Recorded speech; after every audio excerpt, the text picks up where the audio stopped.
Hey folks, it's Ken from Silly Westies. Well, you see I got a smile on my face. You know why? Look at there. Got tracked down, got a lot of things done since we just looked at the, like in a 24-hour period. We got trains running, man, I'm telling you. Anyhow, I'm very pleased with that. We're going to show you here in a few minutes. Pulling a nice honorary 5.5% grade. From 48 inches up to 51.5. You'll see I've got my templates on here. I've got actually two. My other template is still in Rick's trailer. Just so happens the guy that made the templates, he made a mini module template. As you can very well see, we got dual gauge, we got the standard gauge, and I'll gauge off of this rail here, the common rail here, to the narrow gauge using the NMRA gauge. And of course, I've marked the holes using a 1-inch Forstner bit, temporary clamped onto here. Then what I've got also is you got some screws here. You see the screws? And it's kind of a little bit blurry right there. Anyhow, I've put two screws, one in front of each other, and then I'll solder to those screws, and I've adjusted them down till I would get the tie height. Then adjust the clamps temporarily till I can get that soldered, and then take the template off and finish drilling the holes, because we don't want to destroy the walls of the template. Okay, and like I said, we got the 1-inch, and I got temporary wires up here, so you can see it right here. You can see I've got a couple of pins here just to hold it till the glue dried, and I used liquid nails to put it down, and skimmed it with a scrap piece of styrene. Okay, and I use rail joiners. Then I'm going to come back in on each section, and I'm going to put in a drop. I try to keep my drops as close as I possibly can. I'll probably put the phone wire, 22 gauge, 24 gauge, I can't remember which one I'm using. I guess it was 28 gauge, excuse me, 28 gauge phone wire, and I'll solder it to the bottom of the rail there, clean off a spot. And I'll try to keep those joints as close as possible. Okay, let's run some trains, man. Don't you think? Run some trains. Here we go. Let's see how it does. I did a little experimenting here already. Then we'll show you. Does a little spinning. This curve's a little bit tight here, but it makes it. Give a little bit of throttle there. I had to take the pilot off there because it was popping off. I got to fix that. Also using two long cars. I'm using the extreme. I'm using a steam engine and two long cars because I've got a built-in vertical curve here. And there's an up and down in the vertical curve. I'll show you that here in a little bit.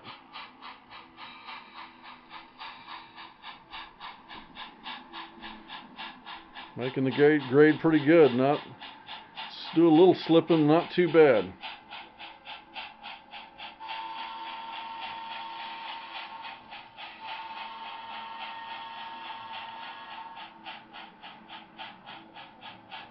Not bad for 5.5% grade. Now, of course, I may have to pull a few trains up and drop them, and then go back up or back down and pick some more up. Just like the prototype, right? They'd have to drop their trains. So, I've got a, let's see here, I'm using an Atlas 60-foot box car and a 60-foot mill gun. So these are the worst case scenario. My grade probably starts leveling out somewhere about in here. I've got about a 4-inch straightaway here, and then the vertical curve goes down, and about 16 inches. So it's a total from the end to where the grade starts going down about 20 inches from the end. And of course, the same way down here, coming about 4 inches, maybe even sooner than that. And then I got a vertical curve up. So the actual start of the grade is about here to here. That's about like I said, a 5.5% grade. It's gonna look pretty good, eh? Nice. They look pretty good. Now, I've also am putting an abandoned narrow gauge line here. Of course, a lot of our narrow gauge people are going to say, I can't believe you're abandoning in place. So I'm going to put track on here. I've got some leftover HON3 track. Some of them I'm going to actually even pull up the rail, leave some rail, and then also in some places I'm going to even pull the ties up after it's scenic, so you get that nice ripple effect, a washboard effect. I've walked a lot of narrow gauge lines. So anyhow, we got this pretty much to a point where we can I can start soldering drops on, soldering the ends, and of course its mate is over here being used as a table right now. It's going to be the mirror image of this, but what the plans are is that I can take it and then turn around the high end, the 51.5, and put it at the 48. But I won't plug it just right in here. I'm going to have to end up building a 1-foot module that's going to swap the sides of the track. Now, the thing about this module, it's going to be a foot long and 15 inches wide, and it will only be able to use in that configuration because we won't be able to connect. It'll have to be a stubbed in branch line. So what's going to happen is that I'll use that. If I want to go up to 55, then I'll have to have blocks underneath the module at 3.5 inches.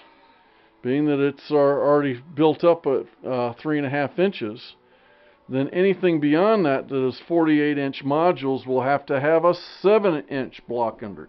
You may say, well, why do you want to do all that? Why don't you just build a home layout? Well, this is just to show you that it can be done. And also a little bit, I'll show you what I'm doing here. I've got a paved highway here. I'm going to actually pave over this. And actually look like it's new pavement. The rails will stick out, bent over, all rusted up. This was a scrap piece I had, of course, enough to clearance. And then I'll have the road cross the actual new grade. Then I'm going to have right in here, I've got an area that says concrete. I'm going to do either concrete or stone abutment. Then I'm going to have a creek that's going to go in and out. So this is going to go up, and there will be a rock cut through here for the new cut. And then also there'll be one here, and it'll kill down into the river here again. And then I'm going to have a concrete arch bridge here.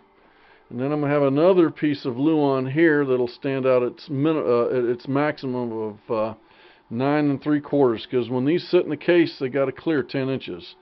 Then I'm going to have an abandon. I'll cut this out, and there'll be an abutment here. And I think I may do an abutment over here where there was a trestle or bridge that crossed the creek here. And then, of course, I'll do another rock cut here. There'll be a lot of, I'm planning on it, hopefully, to use Brangden Enterprises urethane rock castings and molds.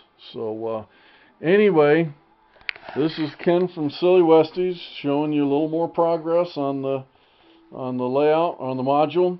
And again, these are very lightweight modules, and even with the scenery on there, it'd be pretty easy to handle, easy to set up and operate.